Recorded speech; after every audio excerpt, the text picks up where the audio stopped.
Eu acho que também é difícil, né, Leti, a gente estabelecer hoje assim, um culpado, né, ou estabelecer uma vítima. Né? Eu acho que a gente sair desse lugar realmente que é um pouco confortável e tentar discutir. Claro, cada pai, cada mãe em casa, cada família vai ter a sua própria negociação. Mas, por exemplo, na questão da alimentação, que eu acho que é uma coisa muito séria hoje, que hoje no Brasil 35% das crianças são obesas e mais 10% estão com sobrepeso, ou seja, quase a metade da população infantil no Brasil hoje. Isso não é pouca coisa. As crianças do Bolsa Família, que teoricamente são as crianças que têm uma situação realmente de dificuldade financeira, estão ficando obesas. Então isso mostra que não é por uma questão de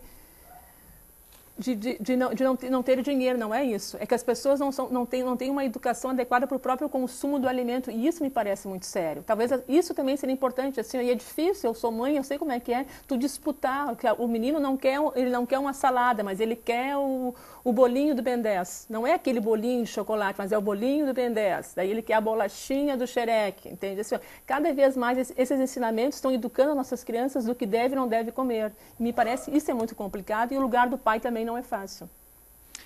Pois é, se não estou enganado, professora, há mais ou menos 2 ou 3 anos, o Ministério da Saúde teve uma proposta de restringir a publicidade infantil de alimentos com alto teor de gordura, sal, açúcar e calorias. Né?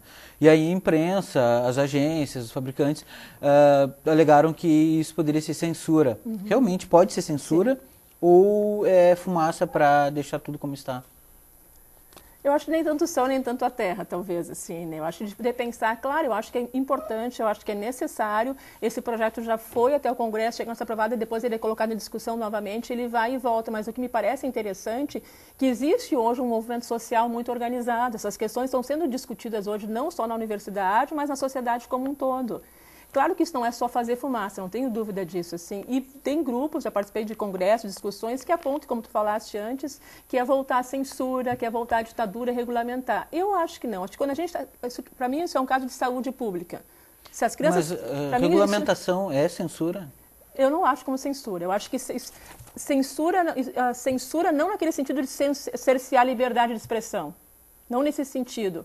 Mas eu acho que é importante... Mas você dá parâmetros. Mas eu acho que tem que regulamentar porque a gente está falando de saúde pública. E as crianças estão ficando doentes em função de uma alimentação inadequada. Então, acho que o Estado tem que se manifestar. Eu acho que o Estado não pode ficar nesse lugar meio confortável e dizer assim, não, em nome da liberdade de expressão, nossas crianças podem ficar doentes. É isso que o Estado está dizendo hoje. Né? Então, assim, acho que tem que ter uma intervenção, como existe em outros países também. Eu acho que é importante isso. Tem que ter esse cuidado, tem que ter um pudor, tem que ter uma ética diferenciada quando o público-alvo são as crianças. A gente não pode tratar a criança como se fosse um adulto, porque o adulto tem o discernimento e a criança não. Serei, propriamente, qual o impacto da publicidade na criança?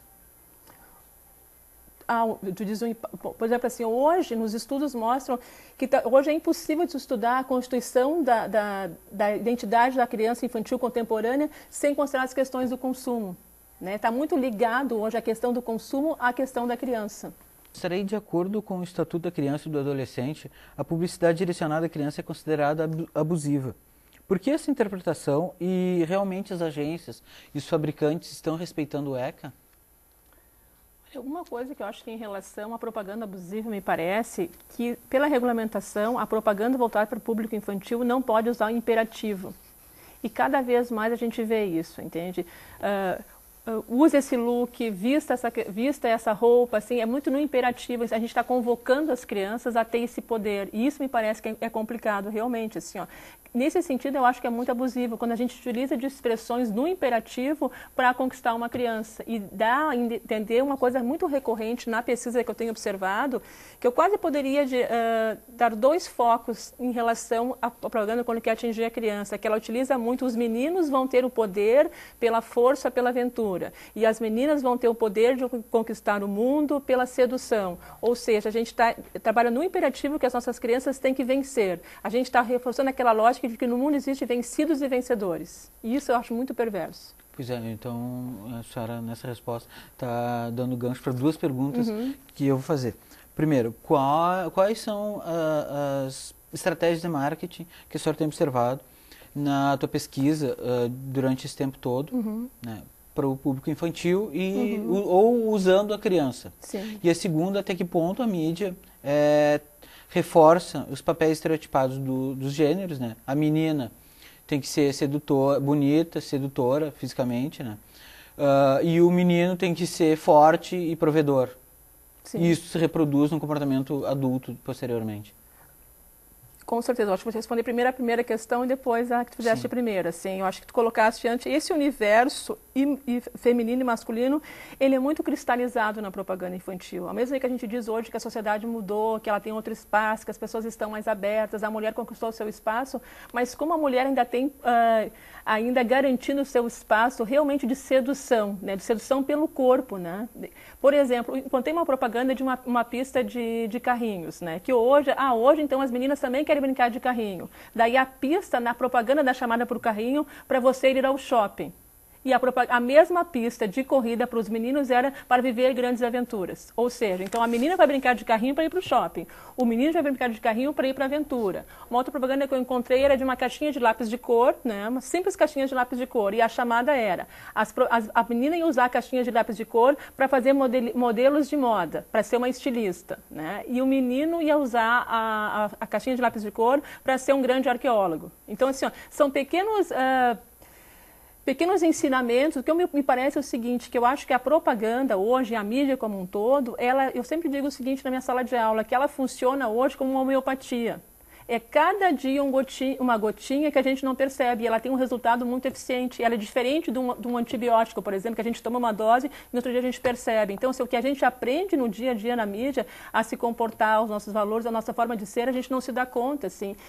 E eu acho interessante isso. Vai construindo o caráter. Vai construindo, claro, os nossos valores, nosso senso de certo e de errado, de estranho, de normal, de anormal também. E me parece um pouco complicado. Então, se a mulher conquistou outro espaço, por que ainda na propaganda infantil tudo é esse mundo cor-de-rosa, essa coisa da sedução, esse sonho da princesinha, se as mulheres hoje estão sonhando com outros espaços também? Então, me parece uma certa incoerência. Se a gente pensa que a mídia simplesmente reflete a sociedade, mas a sociedade acho que já apresenta mulheres hoje ocupando outro espaço também. Por exemplo, eu acho que a questão da erotização infantil é muito séria, né? Assim, ó, e sempre erotizando as meninas e nunca os meninos. Então a gente está legitimando. Ao mesmo tempo que a gente condena a pedofilia, a gente legitima que uma menina, sim, ela pode usar salto alto, ela pode se maquiar. E eu não sei se é interessante uma menina de 5 anos usar um salto alto e usar maquiagem. E só voltando à tua segunda pergunta antes, uma coisa que eu observei muito nas propagandas, que não é hoje, quando eu comecei a pesquisa, logo surgiram 2 grandes polos, né? Que um polo é a propaganda, onde a forma que a mídia representa a criança, que aparece na propaganda infantil, que é uma criança precoce, erotizada, à frente do seu tempo e trabalha muito no imperativo, né? Que ela tem que ter o poder. E, ao mesmo tempo, essa mesma mídia, nessa mesma época, quando quer atingir o pai, quando quer atingir a família, essas propagandas de banco, nas propagandas de cartão de crédito, as propagandas de supermercados, as propagandas que nos emocionam no final do ano do Natal, essa criança contemporânea é diferente. É uma criança meiga, é uma criança nostálgica, é uma criança que fala sobre a simplicidade da vida.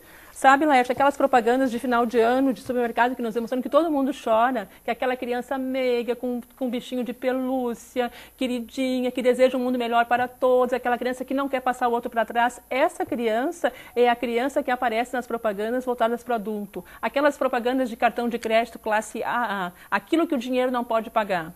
Daí o que eles trabalham com a ideia? Que é uma criança, é aquele momento do pai jogar bola com o filho, empurrar num balanço, ou seja, porque tem um autor, o Leandro Lajonquière, que diz o seguinte, que a estratégia hoje é trabalhar com a noção de dívida, porque na psicanálise todos nós temos uma dívida em relação às nossas crianças. Todos nós queremos dar para as nossas crianças talvez uma infância melhor que nós tivemos.